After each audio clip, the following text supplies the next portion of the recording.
দুদু ভাই আবার কেঁপিছে হাসনাত আবদুল্লাহর উপরে।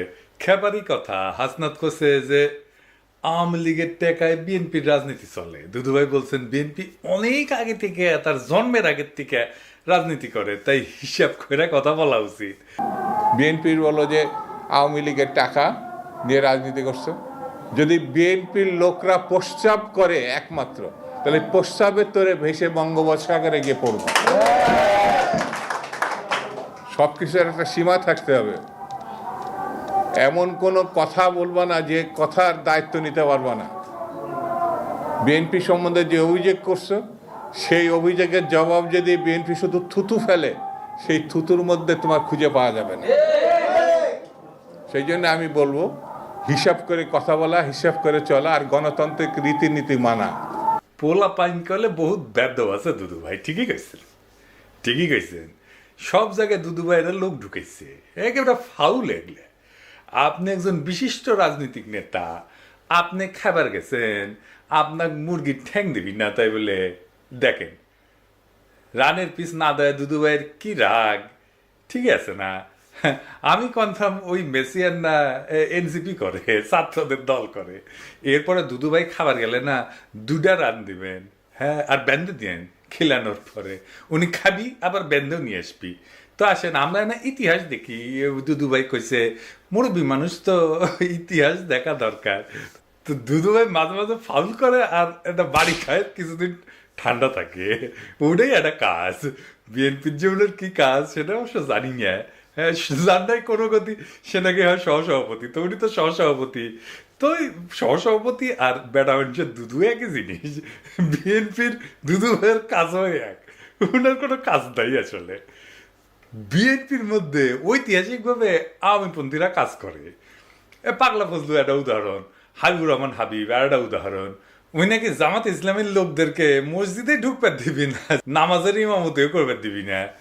আটঘরিয়ার কোন মসজিদে জামাতের কোন ইমাম কোন মুয়াজ্জিন আযান দিতে পারবে না, জামাতের কোন ইমাম ইমামতি করতে পারবে না।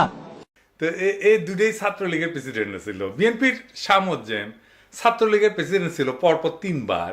মনিরুল হক চৌধুরী আর এক ছাত্রলীগ, বিএনপি করে। এমনকি পরপর 2বারের সভাপতি হওয়া কে এম ওবায়দুর রহমান, সেও বিএনপির সাধারণ সম্পাদক ছিল অনেকদিন। তো দুদু ভাই আওয়ামী লীগের টেকা মানে তো আওয়ামী লীগের নেতার কর্মীর টেকা, তাই না? কে এম ওবায়দুর রহমান যখন বিএনপিতে আসে বা অন্যান্য ছাত্রলীগের নেতারা যখন বিএনপিতে আসে, তার টাকা পয়সা কি আওয়ামী লীগকে ফেরত দিয়ে আসে নাকি নিয়ে আসে? আব্দুল আল মিন্টু যখন আওয়ামী লীগে ছিল, তার টাকা আওয়ামী লীগের টাকা না। আর আপনারা তো টাকা নিয়ে আওয়ামী লীগকে এলাকায় ফেরাইতেছেন, কথাটা তো মিথ্যা না, তাই না? তাই বিএনপির মধ্যে আওয়ামী লীগের টাকা আছে তো, কথাটা সত্য তো। 71 টিভির দখল কে নিছে? হ্যাঁ, কে নিছে? বুলু ভাই নিছে তো। আর টিভির দখল কে নিছে? আর কইলাম না। এস আলমের সাম্রাজ্য কে দেখতেছে? সালাউদ্দিন সাহেব দেখতেছে। সামিটে যায় কে বসতেছে? হ্যাঁ, আপনাদের কোষাধ্যক্ষের ছেলে বসতেছে। হ্যাঁ, দখল করতেছেন সবকিছুই। দেখেন ভ্যান চালকের জমিও তো বাদ দিতেছেন না। 1200 বিঘা চিংড়ি ঘের দখল করেছেন। হ্যাঁ, আর দেখামো এডিটর সাহেব, দেখাবো না। আচ্ছা ঠিক আছে, আজকে বাদ দিই, আজকে আর না দেখাই। বিএনপির যত দখল সে নিয়ে আলাদা এপিসোড করবো নি। এইটা সাহেব কি কর না কি? ঠিক আছে, আচ্ছা ঠিক আছে, এডিটর কইছে ঠিক আছে। তবে দখল নাকি ন্যায্য অধিকার ফিরে পাওয়া, মির্জা ফখরুল বলছে। এটার দখল বলা ঠিক না। আমি বিশ্বাস করি নাই যে এটা কইছে মির্জা ফখরুল ভাই, কিন্তু বিএনপির ভেরিফাইড টুইটার অ্যাকাউন্টে এটার প্রমাণ আছে। দেখেন এডিটর সাহেব, দেখে দেন এটা যে ভেরিফাইড টুইটার অ্যাকাউন্ট, এটা দেখে দেন। আওয়ামী লীগের মিছিল করে দিতেছে আপনাদের লোক। আওয়ামী লীগের লোক ছাড়া আপনাদের বিএনপির কার্যালয়ের উদ্বোধন হয় না। দেখেন যে কটা জায়গায় আওয়ামী লীগ মিছিল করেছে সেইগুলো স্থানীয়ভাবে বিএনপির টাকা দেওয়া হচ্ছে, আমরা খবর পেয়েছি। আমাদের কাছে সব খবর আছে। 2-1 জায়গায় বিএনপি ধাওয়া দিছে সত্য, তবে এগুলো স্থানীয় অ্যারেঞ্জমেন্ট। আমি জানি না টাকা না পেয়ে ধাওয়া দিছে কিনা, সেটাও হইতে পারে। আমার ক্ষুদ্র ভ্রাতার ভগিনী দেখই আওয়ামী লীগ এখন নিষিদ্ধ সংগঠন। মিছিল করতে দেখলে একাই আগায় যাবেন, একা থাকলেও ধাওয়া দিবেন, একা ধাওয়া দিবেন, 2 হাতে 2টা ইটা নিবেন, ইটে নিয়ে ধাওয়া দিবেন। এটা মিছিলে ধাওয়া দিয়ে দেখেন, এগুলো ভিতর ডিম। আপনি একলা ধাওয়া দিলে পলাবে, লিগে রাখতে পারেন, মাইরা হাড্ডি গুঁড়া গুঁড়া করে তেনা বানায় দিবেন, কিচ্ছু হবে না আপনার। নিষিদ্ধ ঘোষিত দলরে মারি দিচ্ছেন, বাড়ি দিচ্ছেন, কিচ্ছু হবে না। আমি দায়িত্ব নিলাম, কিছু হইলে আমাকে কবেন, আমি দেখবো। আসলে বিএনপি হয়েছে কি, বিএনপি করে আওয়ামী লীগ। বিএনপি আওয়ামী লীগ করিচ্ছে, এই বিএনপির আওয়ামী লীগ করা নিয়ে কথা বলি। তো যাই মানে এখন মনে হচ্ছে যে বিএনপি আসলে যে আওয়ামী লীগ করে এটা কি কথা কইলাম আর বুঝাই কই। আওয়ামী লীগের যা কর্মসূচি ছিল, যা লক্ষ্য ছিল, তা বিএনপি কইরা দেয়। আওয়ামী লীগ একার শক্তিতে কখনো যেটা পারত না, সেটা বিএনপি আওয়ামী লীগের সেই কর্মসূচি কইরা দেয়। এখন দেখেন অনলাইনে বিএনপি আওয়ামী লীগ একই সাথে গেলায় আমাকে দেখেছেন, আমার কমেন্ট বক্সে দেখেন ফেসবুকে, বিএনপি আওয়ামী লীগ একই সাথে আমার গেলায়। তত্ত্বাবধায়ক সরকার কার দাবি ছিল? আওয়ামী লীগের দাবি ছিল। কোন সরকার সেটা বাস্তবায়ন করেছে? আইন সংশোধন করেছে, সংবিধানে ঢুকেছে বিএনপি সরকার ঢুকেছে। জিয়া কি ছিল? বাংলাদেশের প্রেসিডেন্ট ছিল, তাই না? প্রেসিডেন্সিয়াল সিস্টেমই বাংলাদেশের জন্য সবচেয়ে ভালো। প্রেসিডেন্ট সিস্টেম এটা বিএনপির কর্মসূচি। প্রেসিডেন্সিয়াল সিস্টেম থাকলে হাসিনা জিন্দেগি প্রেসিডেন্ট হবার পারল না নি। আওয়ামী লীগের দাবি ছিল এই প্রধানমন্ত্রী শাসিত পার্লামেন্টারি সিস্টেম। এই বিএনপি নিজেরা রাষ্ট্রপতি শাসিত শাসন ব্যবস্থার পক্ষ হইলেও প্রধানমন্ত্রী শাসিত শাসন ব্যবস্থা প্রবর্তন করছে বিএনপি, আইন করে বিএনপি প্রবর্তন করছে। এই পার্লামেন্টারি সিস্টেম ভালো কাজ করে যদি রাজা থাকে। এইগুলা সে সমস্ত দেশের জন্য ঠিক আছে, কিন্তু বাংলাদেশের জন্য ঠিক নাই। আমি এই এপিসোডে আলাপটা করেছিলাম, দেখে নিতে পারেন কেন প্রেসিডেন্সিয়াল পদ্ধতি বাংলাদেশের জন্য সবচেয়ে ভালো। আবার দেখেন বিএনপি ৭২-এর সংবিধান রক্ষা করতে চায়। ৭২-এর সংবিধান বাতিল করা সম্ভব না বলছেন মির্জা ফখরুল, দেখেছেন? তো আপনারা তো আসলে আওয়ামী লীগ করতেছেন, আর কি কি করতেছেন? আওয়ামী রাজনীতি। আসেন আর একটু দেখি। অসাম্প্রদায়িক বাংলাদেশ গড়া ছিল আওয়ামী লীগের রাজনীতি, আপনারা সেটাই করতে চান। এই দেশে অসাম্প্রদায়িক বাংলাদেশ আর বিএনপি লেখা সার্চ দেন না গুগলে, দেখেন বিএনপির কোন নেতা বলে নাই এটা। তারেক রহমান পর্যন্ত বলেছে আওয়ামী লীগ মুক্তিযুদ্ধের চেতনার বাংলাদেশ গড়তে চায়, বিএনপিও তাই চায়, দেখেছেন? তো বিএনপির তো তফাৎ থেকে আওয়ামী লীগ থেকে, বিএনপিতে বিলুপ্ত হচ্ছে আওয়ামী লীগ, দেখেছেন? আপনারাই ডাকতেছেন আওয়ামী লীগদের বিএনপি করার জন্য। হ্যাঁ দেখেন সব নেতাই ডাকিচ্ছে আর কি, রিজভি ভাই ডাকিচ্ছে, আমি খুশিও ডাকিচ্ছে, সবাই ডাকিচ্ছে। যান লাইন ধরেন, বিএনপির লাইন ধরেন। সালাউদ্দিন কাদের চৌধুরী কইছিল যে আওয়ামী লীগ একটা আশ্চর্য মেশিন, সব রাজাকার ঢুকাইলে মুক্তিযোদ্ধা বেড়ায়। তো এরকম বিএনপি একটা আশ্চর্য মেশিন হয়েছে, সব আওয়ামী লীগ ঢুকাইলে বিএনপি হয়ে বেড়াবে। রবীন্দ্রনাথ শুনলে কাজ হয়ে পড়ে বিএনপি, দেখেছেন? আমরা যে জাতীয় সঙ্গীত পাল্টাইতে চাই, সেই জাতীয় সঙ্গীত নিয়ে বিএনপি গর্বিত। দেখেন তারেক রহমান কইছে, কি আর বলবো, এই রবীন্দ্রনাথ বাংলাদেশে ইন্ডিয়ার আওয়ামী লীগের একটা পলিটিক্যাল প্রজেক্ট, সেটারে ঊর্ধ্বে তুলে ধরে বিএনপি। এখন বিএনপি আওয়ামী লীগের লোকেরা এসে খাও করে ধরবি, আপনি না রবীন্দ্রনাথ নিয়ে বই লিখেছেন, আমি একটা কেন, আমি ১০০টা বই লিখমু, তাতে কি যায় আসে? তাতে কিছু যায় আসে? জাতীয় সঙ্গীত একটা পলিটিক্যাল কোশ্চেন, একটা জাতির আত্মপরিচয়। আমি তো বোদলিয়ারের কবিতা পছন্দ করি, রবীন্দ্রনাথ বাদী দেন, তা আমি কি বোদলিয়ারের কবিতা নিয়ে এসে জাতীয় সঙ্গীত বানামু? হ্যাঁ বেকুব গুলা। আমি তো ইকবালের কবিতা পছন্দ করি, তো আল্লামা ইকবালের কবিতা নিয়ে এসে কি আমি বাংলাদেশে জাতীয় সঙ্গীত বানাবো? হ্যাঁ ফাইনালি ইসলাম প্রশ্নে বিএনপি ইন্ডিয়ার যেটা প্রজেক্ট, সেই প্রজেক্টের মধ্যে যা ঢুকেছে। আসেন এটা একটু বুঝে দেখি। বিএনপি সবসময় ইসলাম প্রশ্নে একটা নমনীয় শ্রদ্ধামূলক অবস্থান নিত সৃষ্টির সময় থেকে, জিয়াউর রহমানের আমল থেকে। কিন্তু বেশ কিছুদিন থেকে একটা শক্তিশালী ধারা বিএনপির মধ্যে কাজ করতেছে, যারা মনে করে ইসলামপন্থী ধারা, বিশেষ করে জামাত ইসলামীর সঙ্গে বিএনপির সঙ্গ ত্যাগ করা উচিত। এইটা বাস্তবায়িত হয়েছে পূর্ণাঙ্গভাবে হাসিনা পতনের পরে। দল হিসাবে ইসলাম প্রশ্নে বিএনপি কিভাবে নীতিগত কৌশলগতভাবে মোকাবেলা করবে তা নিয়ে অবশ্যই তারা সিদ্ধান্ত নিতে পারে। কিন্তু একটা জিনিস বুঝতে হবে বাংলাদেশের সবাইকে, যারা রাজনীতি করতে চায়, যারা ভবিষ্যতের রাজনীতি করবে সবাইকে, সেটা হইতেছে আদর্শগত মর্মের দিক থেকে বাংলাদেশের বর্তমান এবং আগামী রাজনীতির নির্ধারক হচ্ছে ইসলাম প্রশ্ন। এটাকে এড়ায় যাওয়ার উপায় নাই, যেভাবেই বলেন না কেন এটাকে এড়ায় যেতে পারবেন না। মর্মের দিক থেকে বাংলাদেশের আগামী রাজনীতির এইটাই নির্ধারক প্রশ্ন, আপনি চান বা না চান। পাশ্চাত্য লিবারাল রাজনীতির কাঠামোর মধ্যে বাংলাদেশের সংখ্যাগরিষ্ঠ জনগণের ধর্মীয় আবেগ, সংবেদনা, স্বপ্ন, সংকল্প বিএনপি তার জাতীয়তাবাদী রাজনীতির বয়ানের মধ্যে কিভাবে অন্তর্ভুক্ত করবে, সেটা একটা বুদ্ধিভিত্তিক কাজ হইতে পারত, সাহায্য নিতে পারত। সেটা তো নিবে না, ওরা সবার থেকে বেশি বুঝে। এটা একটা খুব ইন্টেলেকচুয়াল ট্যাকটিক্যাল কৌশলগত কাজ হইতো, বলাই বাহুল্য। বিএনপি সেটা করতে সক্ষম না, এটা তাদের কম্য না, তারা বুঝাই দিছে এটা তারা পারবে না। সেকুলার ইসলামপন্থীদের জোটে একসঙ্গে ধরে রেখা শেখ হাসিনার শাসনের বিপরীতে বিএনপি একটা সময় পর্যন্ত দাঁড়িয়ে থাকতে পারছিল। কতক্ষণ? যখন খালেদা জিয়া ক্ষমতায় ছিল, যখন খালেদা জিয়া নেতৃত্বে ছিল। সেটা লিবারেল রাজনীতির সংস্কৃতির দিক থেকে একটা খুব বড় সাফল্য ছিল। ইন্ডিয়া এই সাফল্যটা নস্যাৎ করতে বদ্ধপরিকর ছিল। তারা পরিকল্পনা করছে। ইন্ডিয়ার এই কৌশল শুধু জামাত ইসলামকে বিএনপি থেকে বিচ্ছিন্ন করে না, মূলত ভারতীয় আধিপত্যবাদের বিপরীতে ধর্মনিরপেক্ষতাপন্থী এবং ভারতীয় আধিপত্যবাদের বিরুদ্ধে সেকুলারপন্থী এবং ইসলামপন্থীদের সম্ভাব্য ঐক্যের যে কোনো সম্ভাবনা ভারত নস্যাৎ করে দিতে চায়। 20 দলীয় জোটের মধ্যে এই ঐক্যের একটা বীজ ছিল। এটার অঙ্কুরেই বিনষ্ট করা ছিল ভারতের রাজনীতির একটা বিরাট কৌশল।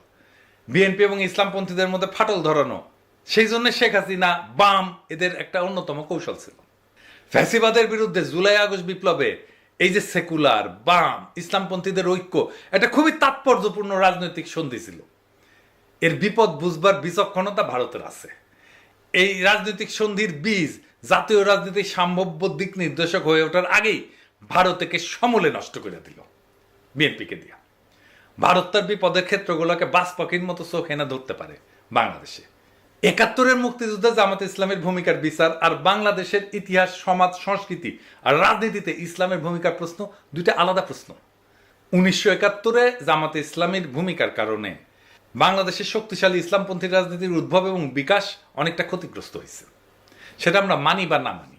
কিন্তু বিএনপিকে জামাত ইসলাম থেকে বিচ্ছিন্ন করা যে একান্তই ভারতের এবং লীগের প্রধান কৌশল, যার উদ্দেশ্য বিএনপিকে আরো দুর্বল করা, খর্ব করা, এটা বোঝার জন্য খুব একটা রাজনৈতিক জ্ঞানের প্রয়োজন হয় না, আইনস্টাইন হওয়ার দরকার নাই। এটা উল্টা দিকে জামাত ইসলামকেও দুর্বল করার কৌশল।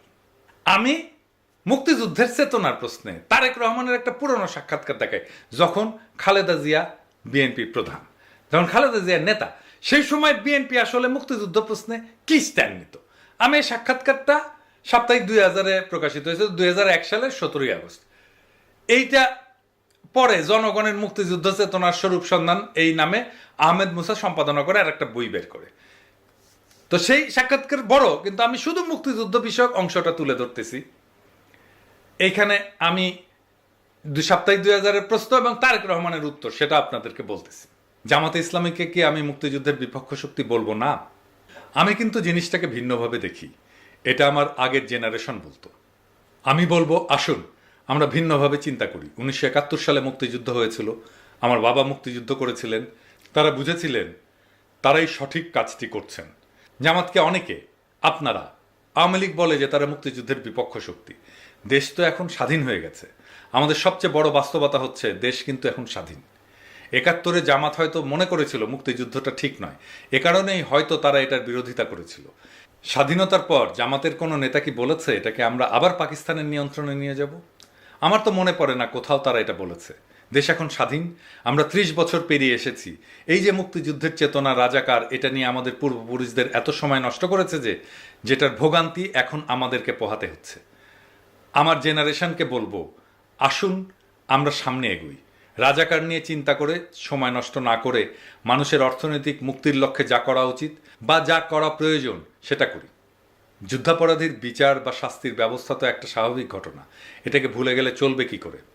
জার্মানি 40 বছর পর প্রশ্নটা শেষ করতে দেননি তারেক রহমান, তার আগেই উনি বলতে শুরু করেন। জার্মানি 40 বছর পর নাৎসিদের বিচার করেছে। 40 বছরে তারা প্রথমে দেশের প্রতিটি মানুষের বাসস্থানের ব্যবস্থা করেছে, কর্মসংস্থানের ব্যবস্থা করেছে, তারপরেই তারা এটাতে গেছে। আপনি বলছেন আগে আমরা মানুষের মৌলিক চাহিদা পূরণ করব, তারপরে মুক্তিযুদ্ধের বিপক্ষ শক্তি বা রাজাকার নিয়ে চিন্তা করব। অফকোর্স আমার বাবা যুদ্ধ করেছেন। কেন যুদ্ধ করেছেন? যাতে দেশের প্রতিটি মানুষের বাসস্থান থাকে, খাদ্যের নিশ্চয়তা থাকে, অর্থাৎ মানুষের মৌলিক চাহিদা নিশ্চিত করার জন্য। কিন্তু 30 বছরে আমরা মানুষের এই মৌলিক চাহিদাগুলো পূরণ করতে পারিনি। আসুন আগে মানুষের মৌলিক চাহিদাগুলো পূরণ করি, তারপর ওসব নিয়ে চিন্তা করা যাবে। আপনার বাবা যাদের বিরুদ্ধে যুদ্ধ করেছিল, আপনি তাদের বিষয়টি আলাদাভাবে দেখবেন না? আমার বাবা কারো বিরুদ্ধে যুদ্ধ করেননি, তিনি যুদ্ধ করেছিলেন মানুষের মৌলিক অধিকার নিশ্চিত করার জন্য। কিন্তু আপনি আদর্শ প্রশ্নটা শেষ করতে দেননি সাপ্তাহিক 2000-কে। তারেক রহমান তার আগেই বলা শুরু করেন, আপনার পেটে যখন ক্ষুধা থাকবে তখন কিন্তু মাথায় আদর্শ কাজ করবে না। আপনার পকেটে যখন চলার পয়সা থাকবে না, আপনি যখন আপনার সন্তানের ওষুধ কিনতে পারবেন না, খাবার কিনতে পারবেন না, তখন কিন্তু কোনো আদর্শ থাকবে না। এগুলো বইয়ে মানায়, বাস্তবে মানায় না। আমরা মুক্তিযুদ্ধের বিপক্ষ শক্তি বলতে যাদের কথা বলছি তারা তো খুবই কম, বিএনপির মতো একটা রাজনৈতিক দল কেন তাদের শেল্টার দেবে? শেল্টার দেওয়ার ব্যাপার নয়, আমরা চেষ্টা করেছি সবাই মিলে একসঙ্গে কাজ করতে, দেশকে এগিয়ে নিতে। এখন বলতে হয় 96 সালে শেখ হাসিনা যখন তাদের সঙ্গে নিয়ে আন্দোলন করলেন, তখন কেন আপনারা তাকে এই প্রশ্ন করলেন না? অবশ্যই শেখ হাসিনাকে এই প্রশ্নগুলো করা হয়েছিল। উত্তরে কি বলেছিলেন শেখ হাসিনা? কৌশলগত মিত্রের কথা বলেছিলেন, কিন্তু এতে তিনি সমালোচনা থেকে রেহাই পাননি। কৌশলগত মিত্র তার মানে শেখ হাসিনা নিজ স্বার্থে বলেছেন এই কথা। আপনিও তো সেরকমই বলছেন। না, আমি সেভাবে বলতে চাচ্ছি না। আমি বলতে চাচ্ছি, আসুন আমরা সবাই মিলে সামনের দিকে এগোই। পেছন নিয়ে আমরা আর কত টানাটানি করব? আপনি জান না, একজন সাধারণ মানুষের কাছে মুক্তিযুদ্ধের যারা বিরোধিতা করেছিল তাদের প্রতি তার হয়তো একটা বিরূপ ধারণা আছে। কথাটা অনেকাংশে হয়তো বা ঠিক, কিন্তু এটাও ঠিক, মানুষ এসব শুনতে শুনতে ত্যক্ত, বিরক্ত। মানুষ এখন নতুন কিছু শুনতে চায়, নতুন কিছু দেখতে চায়। বিএনপি এখন নতুন কিছু বলছে না, ওই পুরনো কথাগুলোই যা আওয়ামী লীগ বলতো সেটাই এখন বিএনপির কর্মীরা বলে, সেটাই এখন বিএনপির নেতারা বলে। বিএনপি নিজেই তার এই অবস্থান মানে না। বিএনপি এখন তারেক রহমানের দেওয়া বক্তব্যের উল্টা কথা বলে। এই বিএনপি কার খপ্পরে পড়ে এই রাজনৈতিক অবস্থান নিল, সেটা কি বিএনপি স্পষ্ট করা উচিত না? নাকি সেই সময় তারেক রহমান সেটা ভুল বলছিল? বিএনপি যদি এর ব্যাখ্যা দিতে না পারে, তাহলে তো আপনি ওই দলের কোনো কথাতেই আস্থা রাখতে পারবেন না। ওরা ক্ষমতায় যে যা খুশি তাই করবে, আগের সব কথা উল্টাই দেবে, তাই দিচ্ছে। আমরা কেন বিএনপির বিরোধিতা করি? বিএনপি আজ যেখানে দাঁড়ায় সেখান থেকে আর যাই হোক, জনতার আশা ভরসার পথে হাঁটা যায় না। কারণ ছাত্র জনতা শুধু আওয়ামী লীগকে সরাই দিচ্ছে, তাতেই বিএনপি খুশি। কিন্তু বিএনপি আওয়ামী লীগকে ছুঁড়ে ফেলে দিতে চায় না। তাদের নীতি, ইতিহাস, তাদের বয়ান, এমনকি তাদের ভাষা বিএনপির গলায় উঠে আসে। জিয়া যে রাষ্ট্রপতির শাসন ব্যবস্থার কথা বলছিলেন, বিএনপি আবার সংসদীয় ব্যবস্থা বন্ধ না করে। যে জিয়া ৭২-এর সংবিধানকে বাতিল করে দিছিল, এখন সেই বিএনপি ৭২-কে রক্ষার কথা বলে। যে বিএনপি অসাম্প্রদায়িকতার নামে আওয়ামী লীগের হাইব্রিড বয়ানকে সামনে রেখা ইসলামী মূল্যবোধ থেকে সরে যায়, সে কি করে জনগণের প্রতিনিধিত্ব করবে? এটি কি পরিবর্তন, নাকি এক বিব্রতকর পুনরাবৃত্তি? বিএনপি একটা নকল বিকল্প, যেখানে পুরাতনের পোশাকে নতুন কিছু সাজানোর ব্যর্থ চেষ্টা চলে। যারা আওয়ামী দুঃশাসনের বিরুদ্ধে এক বুক আশা নিয়ে বিএনপির দিকে তাকাইছিল, অথচ এখন দেখে ওদের পাতে ভাত কম, কিন্তু বকবকা নিয়ে আওয়ামী বুলি আগের চেয়ে বেশি। ফ্যাসিস্ট হাসিনার জন্ম কিন্তু বিএনপির ব্যর্থতা থেকেই। ছাত্র জনতা তাদের নিশ্চিহ্ন হওয়া থেকে বাঁচাইছে বিএনপিকে, আর সেই ছাত্রদের মুতে ভাষায় দিতে চায় বিএনপি। যদি বিএনপির লোকরা প্রস্রাব করে একমাত্র, তাহলে প্রস্রাবের তোরে ভেসে বঙ্গোপসাগরে গিয়ে পড়বে। বিএনপির এই নীতিহীন সফট আওয়ামীকরণ প্রক্রিয়া আসলে রাজনৈতিক আত্মহত্যা। এই পথ জনতার না, এটা মিটমাটের, কম্প্রোমাইজের আর আত্মসমর্পণের পথ। এ পথ নতুন বাংলাদেশের পথ হতে পারে না। আজ প্রয়োজন নতুন এক প্রস্তাবনার, একটা মৌলিক বিপরীত রাজনীতির, যেখানে ইসলামপন্থী শক্তি, জনগণের জীবন ঘনিষ্ঠ চেতনা আর রাষ্ট্রীয় ন্যায় বিচার এক মোহনায় মিলবে। যেখানে মুক্তিযুদ্ধের মানে হবে না কোনো দলীয় ট্যাগলাইন, বরং জনগণের সত্যিকারের মুক্তির সূচনা। যেখানে ইসলাম ধর্ম হবে রাষ্ট্রের গভীর মূল্যবোধের ভিত্তি, আর যেখানে নেতৃত্ব আসবে জনগণের ভিতর থেকে, সেই নেতৃত্ব যে ভারতপন্থী না। বিএনপির সামনে এখন মাত্র দুইটা রাস্তা খোলা আছে: নকল আওয়ামী লীগ হয়ে মুছে যাওয়া ইতিহাস থেকে, অথবা আওয়ামীকরণ ছুঁড়ে ফেলে সত্যিকারের জনতার বিকল্পে রূপান্তরিত হওয়া। জনগণ ক্ষমা করতে জানে, কিন্তু জনগণ প্রতারণা চেনে। বিএনপি আজকের রাজনীতি জনগণের সাথে প্রতারণা। মনে রাখবেন, প্রতারক আর বিশ্বাসঘাতকদের জন্য জনগণের মন খুলে যায় না, কেবল ঘৃণার দরজা খুলে। মনে রাখেন ইতিহাসের এই হিসাব। ইনকিলাব জিন্দাবাদ।